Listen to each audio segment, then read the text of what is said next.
মুসলমানদের উপরে নির্যাতন করে যাচ্ছে, এটাকে মেনে নেওয়া যায়? আমাদের ইমান জাগ্রত হয় না কেন?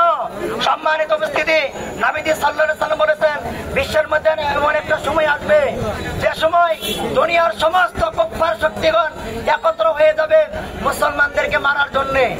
নবী থেকে সাহাবায়ে কেরাম প্রশ্ন করেছেন, তাহলে কি তখন মুসলমানেরা সংখ্যায় কম হবে?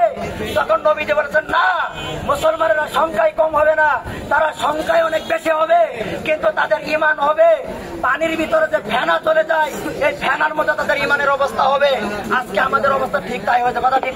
আজকে যদি ইহুদিদের কাউকে হত্যা করা হতো, গোটা বিশ্বের সমস্ত মিডিয়া তাদেরকে জঙ্গিবাদ প্রমাণ করে তারা তুলপাড় শুরু করে দিত।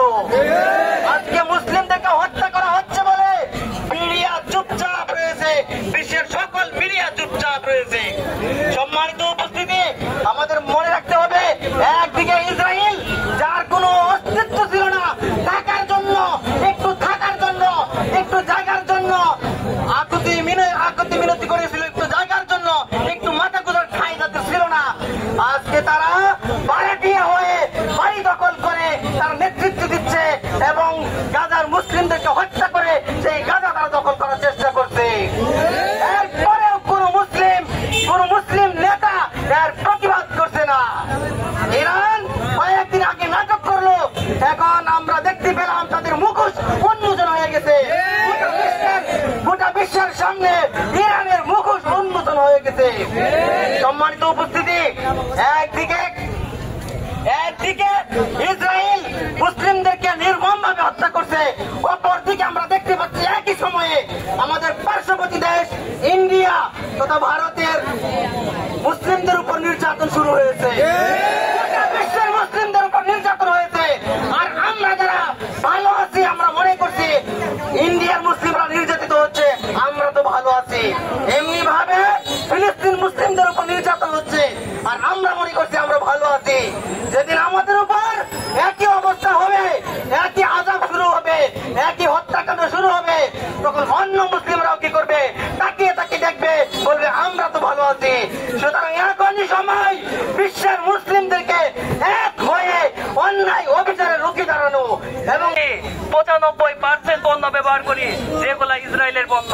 একটু কল্পনা করুন, আপনার পকেটের টাকা দিয়ে আপনার ভাইদের তারা হত্যা করছে, আপনার পকেটের টাকা খরচ করে আপনাদের ভাইদের তারা খরচ করছে।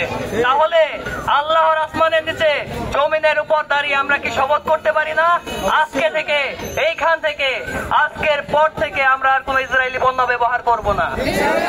তাহলে সবাই হাত তুলে আল্লাহ তাআলাকে দেখিয়ে দেন আমরা আছি ফিলিস্তিনের ভাইদের পক্ষে।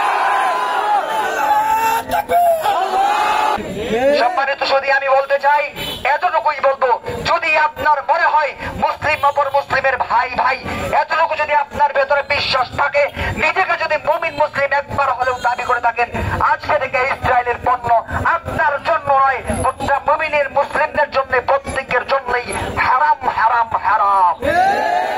আল্লাহ তাআলা আমাদেরকে বোঝার তৌফিক দান করুক। আল্লাহুম্মা আমিন। আসসালামু আলাইকুম। মুসলিম হিসেবে দাবি করি ঠিকই, কিন্তু আমরা যে ইট টাকা চাইলাম সেই ইটের মধ্যে আমরা সকল পণ্য ব্যবহার করছি ইসরায়েলের। যে ইট টাকা চাইলাম সেই ইটের মধ্যে আমরা খাওয়া দাওয়া শেষে আমরা কুকে ডুব খেয়েছি, আমরা কোকা কোলা খেয়েছি, ফান্টা খেয়েছি, মেরিন্ডা। তখন আমাদের মনে হয় নাই যে আমাদের এই খাওয়ার টাকা দিয়ে আমাদের ফিলিস্তিনি ভাইদের হত্যা করা হচ্ছে। আপনি যদি মুসলমান হয়ে থাকেন, নিজেকে যদি মুমিন হিসেবে দাবি করতে থাকেন, আর আপনারা বললাম শুনে রাখেন, আপনারা